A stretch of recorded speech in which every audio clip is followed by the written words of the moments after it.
Now we get to away from the national poll to the battlegrounds. This is our running average. We've been keeping this the entire summer and fall of the quality polls in all of the battleground states. And a couple things jump out here. Well, obviously, they're all close. You don't see a margin here of greater than 1.9 points. You do see a bit of a north-south divide. We've seen this lately in the polling. Trump's leads here, very small, but Arizona, Georgia, North Carolina, basically Sun Belt states. Harris's best performances in here, Wisconsin, 1.4, 1.8 in Michigan. These are the northern tier states. 0.3 of a point in Pennsylvania. So a bit of a north-south divide.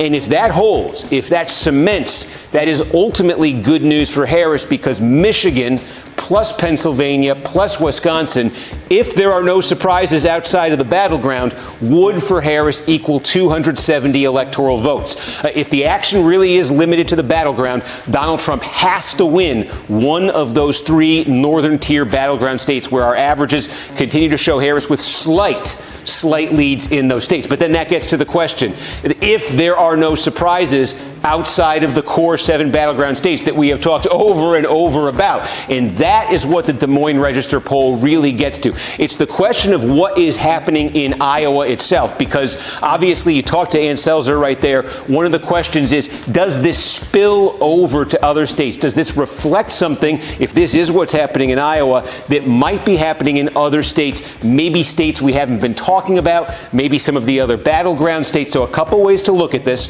One, obviously, I think you were talking about this, but the issue of abortion exceptionally potent in Iowa because that 6-week ban went into effect this summer. Millions of dollars in spending there, not in the presidential race, but congressional races where abortion has been a driving issue. Is this more of a state-specific effect that's limited more to Iowa, if this is what is happening in Iowa?